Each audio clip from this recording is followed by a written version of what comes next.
Assalamualaikum sahabat seiman. Perkenalkan, nama saya Adi. Ini adalah video pertama saya dengan nama channel Cinta Ulama. Semoga channel ini bermanfaat untuk menambah kecintaan kita kepada para ulama.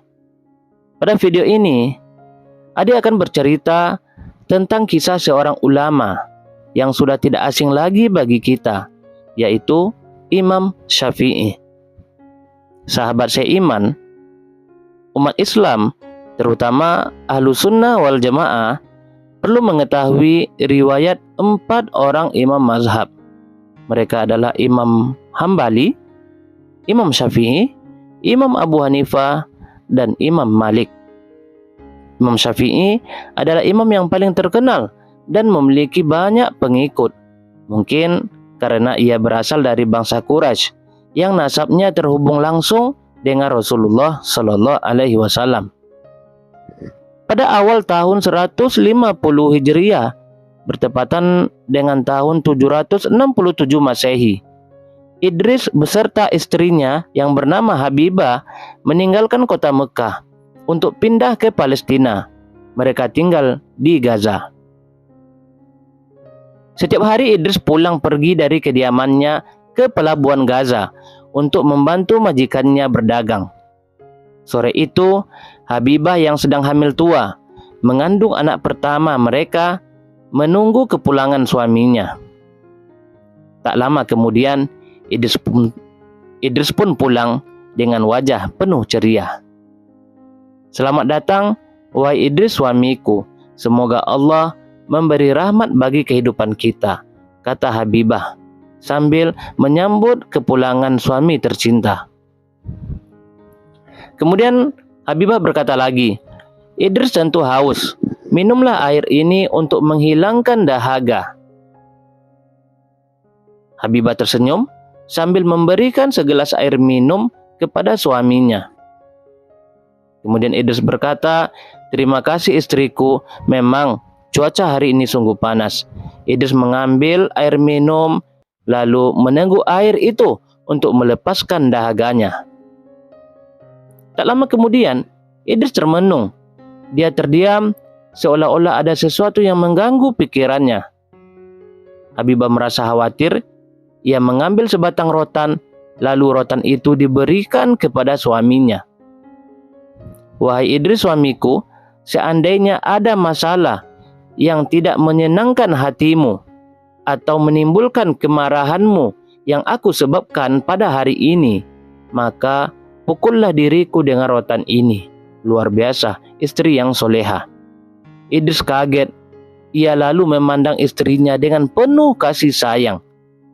"Engkau adalah istri yang baik dan sedang mengandung keturunanku. Kamu tidak melakukan kesalahan apapun dan juga tidak menyakiti hatiku." Idris hanya sedang memikirkan nasib kita yang berada jauh dari kampung halaman. Ditambah lagi, dalam waktu dekat ini, kita akan diberikan oleh Allah buah hati, penerus keturunan kita. Idris berpikir, seandainya suatu saat nanti ada yang terjadi kepada Idris, bagaimana nasib Habibah dan anak kita? Habibah berkata, "Sesungguhnya Allah Maha Pengasih kepada hambanya. Selama kita hidup, selama itu pula kita dikaruniai rezeki oleh Allah. Kita hanya perlu berusaha untuk mendapatkan rezeki itu." Idris berkata, "Benar katamu, wahai istriku. Hanya terkadang pikiran ini seperti dihasut setan." Idris sedih memikirkan nasibmu.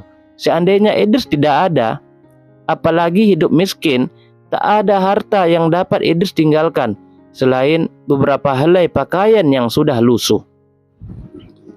Nah, saudara seiman, malam semakin larut dan Idris sudah terlihat mengantuk. Habibah kemudian merapikan tempat tidur Idris. Ia berkata, "Tidurlah, wahai suamiku." Idris tentu kelelahan karena sudah bekerja siang tadi. Jikalau Idris mengizinkan, Habibah hendak membaca Al-Quran terlebih dahulu sebelum tidur.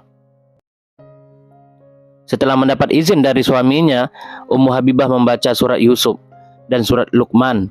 Ia baru tidur setelah selesai membaca kedua surat tersebut. Begitulah yang diamalkan oleh Habibah sejak awal ia mengandung. Ia berharap semoga anak yang dikandungnya, anak yang berada di dalam perutnya, memiliki paras yang rupawan dan cerdas. Saudara seiman, kemudian pada malam itu, Habibah bermimpi melihat satu bintang keluar dari perutnya. Lalu bintang itu naik ke langit. Kemudian bintang itu pecah dan jatuh bertaburan ke bumi. Cahaya dari bintang itu menjadikan bumi sangat terang. Tiba-tiba ia bangun dari tidurnya. Ia memikirkan makna mimpi tersebut.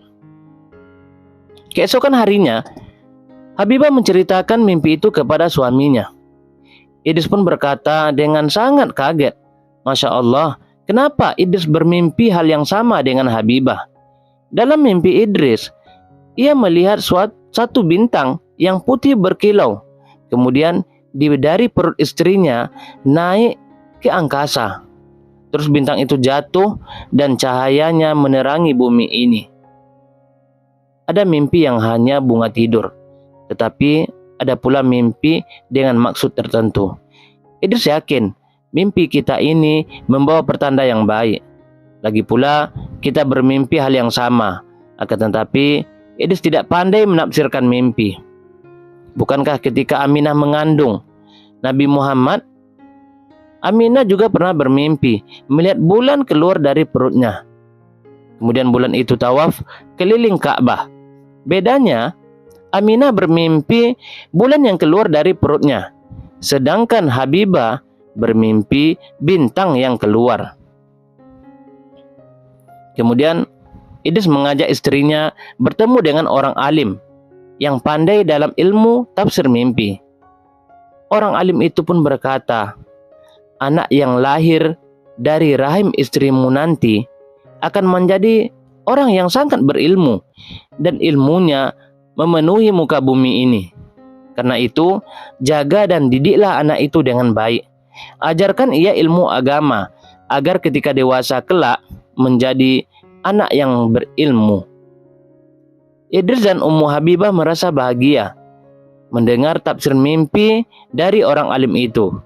Ia sangat berharap anak itu nanti menjadi orang yang berilmu pengetahuan, berguna bagi agama, bangsa, dan tanah air. Saudara seiman, pada suatu malam, Ummu Habibah merasa hendak melahirkan bayi ini. Idris segera menjemput bidan untuk datang ke rumahnya. Namun, ketika bidan tiba, Ummu Habibah sudah melahirkan anaknya dengan selamat. "Engkau melahirkan dengan begitu mudah, tanpa bantuan dari siapapun?" tanya bidan yang sangat keheranan. "Alhamdulillah, Allah memberikan saya kemudahan untuk melahirkan. Saya tidak merasa sangat kesakitan setelah anak itu lahir. Bahkan saya merasa sangat bahagia," kata Ummu Habibah sambil mengucapkan rasa syukur kepada Allah Subhanahu wa Ta'ala. Idris juga terlihat sangat gembira. Ia menggendong bayi yang baru dilahir itu, lalu mengalunkan azan. Setelah itu ia berdoa, semoga anaknya menjadi anak yang soleh. "Aku namakan anakku ini dengan nama Muhammad. Semoga ia mendapat syafaat dari Nabi Muhammad di akhirat kelak," kata Idris. Nah, saudara seiman, untuk cerita selanjutnya akan kita lanjutkan pada video berikutnya. Tonton terus channel Cinta Ulama. Semoga kita bisa mendengar, menyimak kisah-kisah para ulama untuk menambah pengetahuan kita tentang ulama sebagai bukti kecintaan kita kepada pewaris para nabi tersebut.